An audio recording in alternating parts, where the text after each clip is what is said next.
할렐루야, 오늘은 대림절 특별 영상 네 번째 시간입니다.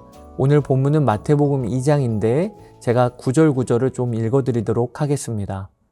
헤롯 왕 때에 예수께서 유대 베들레헴에서 나심에 동방으로부터 박사들이 예루살렘에 이르러 말하되 유대인의 왕으로 나시니가 어디 계시냐? 우리가 동방에서 그의 별을 보고 그에게 경배하러 왔노라 하니 헤롯 왕과 온 예루살렘이 듣고 소동한지라.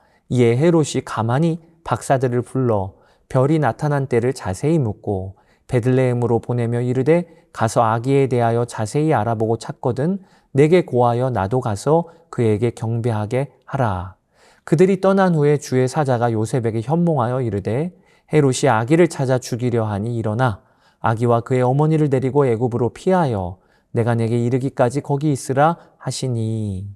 오늘 본문 마태복음은 동방에서부터 박사들이 예수님의 별을 보고 유대 땅으로 와서 아기 예수님께 경배하는 내용입니다. 그리고 또 하나의 이야기는 유대인의 왕이 나셨다는 소식을 듣고 헤롯 왕이 대학살을 벌이는데 이것을 피해 예수님의 온 가족이 애굽으로 내려가는 이야기가 오늘 본문의 내용입니다. 저는 오늘 본문 말씀을 통해 한 가지를 여러분과 나누기를 원합니다. 그것이 우리가 다시 오실 주 예수님을 맞이할 준비를 하며 살아야 한다는 것입니다.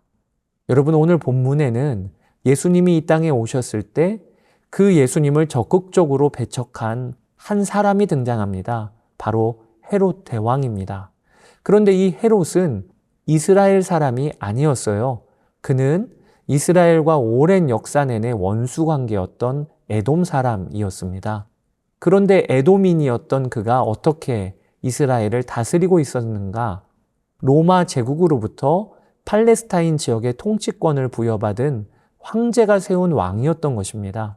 그러니까 헤롯은 유대인들에게 하나님이 세우신 자신들의 왕이 아니에요. 그들은 다윗 왕의 후손으로 이 땅에 오실 메시아, 그들의 왕을 따로 기다리고 있었습니다. 헤롯은 이러한 유대인들의 메시아 신앙을 알고 있었습니다. 자신이 왕으로 다스리는 지역에 반란의 씨앗이 항상 있었던 것이지요. 그런 상황이니까 얼마나 긴장하고 경계하면서 통치를 했겠습니까? 그런 헤롯에게 동방에서 온 박사들로부터 너무 놀랄 소식이 들려온 것입니다. 유대인의 왕이 나셨다. 메시아가 오셨다. 이런 배경을 알게 되면 왜 헤롯이 베들레헴 근방에 2살 이하의 사내 아이들을 죽이라는 끔찍한 결정을 내렸는지를 알게 됩니다. 그의 관심은 온통 자신의 왕위를 지키는 데에만 있었던 것입니다. 저는 말씀을 묵상하면서 2000년 전에 헤롯이라는 악한 왕이 있었네, 이렇게 생각하면 안 되겠구나 하는 생각이 듭니다. 헤롯의 모습을 통해 우리도 내 안에 얼마나 이 헤롯과 같은 모습이 가득한가 점검해야 합니다. 헤롯의 이야기는 나의 이야기가 될 수도 있음을 아셔야 합니다. 어떤 점에서 그런가? 예수님께서 처음 오셨을 때 예수님을 적극적으로 방해하고 저항하는 헤롯이 있었듯 여러분, 예수님께서 이 땅에 다시 오실 거잖아요. 그러니까 예수님이 다시 오시는 그때 내가 동방박사처럼 큰 기쁨과 경배로 예수님을 맞이할지 아니면 헤롯처럼 예수님의 오심을 적극적으로 싫어하며 대항하는 자가 될지가 갈리게 되는 것입니다. 헤롯이 왜 예수님의 오심을 그렇게도 싫어하고 대학살을 저지르기까지 했죠? 그 이유는 분명합니다. 자신의 왕의 자리를 조금이라도 뺏기기를 싫어했던 거지요. 내가 내 삶의 왕이 되어 사는 그 삶을 살면 만왕의 왕이 반갑지가 않은 것입니다. 그런 점에서 우리는 우리의 삶을 점검해야 합니다. 나는 예수님을 내 삶에 모시고 사는 그리스도인인데 정말 그분께 모든 왕권을 내어드렸습니까? 만약에 그렇다면 우리 주님이 오시는 날은 기쁨의 날이 될 것입니다. 평소에 모시는 나의 왕을 이제는 눈으로 뵙고 맞이하는 날이 되니까 말입니다. 그러나 여전히 내가 내 삶의 왕으로 사는 사람은 이야기가 다릅니다. 구원받고 주님과 함께 산다고 하면서도 정작 내 삶의 주인은 여전히 나입니다. 그런 사람은 아무래도 주님이 오시면 좋겠지, 절대 그렇게 되지 않습니다. 오늘 본문에도 대제사장들, 서기관들은 메시아를 기다리는 사람들 아니었습니까? 그런데 정작 메시아가 오시니 반가워하지를 않습니다. 마찬가지로 내가 헤롯처럼 여전히 내 삶의 왕의 자리에서 내려오지 않고 살면 주님이 임하시는 그날은 두려움과 절망의 날이 될 것임을 알아야 합니다. 주를 맞이할 준비를 전혀 못하고 살았던 것이니 말입니다. 그러므로 사랑하는 여러분, 우리가 왕이신 주님을 맞이하려면 지금부터 내가 왕된 자리에서 내려와 모든 영역에 주님을 왕으로 모시고 살아야 하겠습니다. 주여, 제가 어느새 헤롯과 같은 영적인 상태로 살았습니다. 여전히 내가 주인 노릇했던 내 삶의 영역들을 주님께 올려드립니다.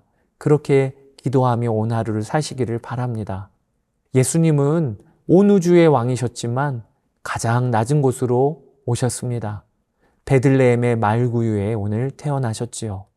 로마의 황제로 오셨어도 그분의 입장에서는 최고로 낮아지신 것이었을 일인데 황제의 보좌가 아닌 동물의 밥통을 선택하여 그 자리에 태어나신 것이니 얼마나 끝까지 낮아지신 것입니까?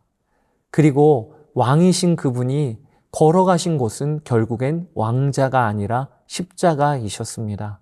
죄인이 달리는 십자가, 저주받은 자가 달리는 십자가가 왕이 결국에 선택한 곳이었습니다.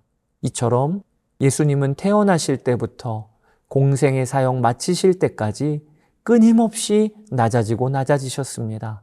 왜 이렇게 하셨을까요? 세상은 높아지고 높아져야 행복해지는 줄 압니다.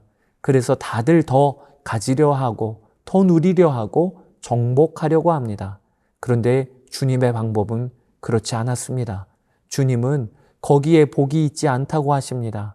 주님은 왕이신데 그 만왕의 왕이 낮아지고 결국 십자가에 달려 죽으심으로, 이렇게 하심으로 세상 누구라도 품고 구원하시는 메시아의 사명을 감당하셨습니다. 사랑하는 여러분, 우리 또한 이렇게 해야 합니다. 내 안에 날뛰고 있는 헤롯 왕을 쫓지 말고 겸손히 낮아지고 죽기까지 순종하신 진짜 왕 예수 그리스도를 따릅시다. 그러면 하나님은 그러한 나를 통해 다른 일을 죽이는 헤롯이 아닌 모든 일을 살리는 주님의 손과 발로 나를 쓰실 것입니다. 그렇게 오늘 하루를 사시는 여러분 되시기를 주의 이름으로 축복합니다. 감사합니다.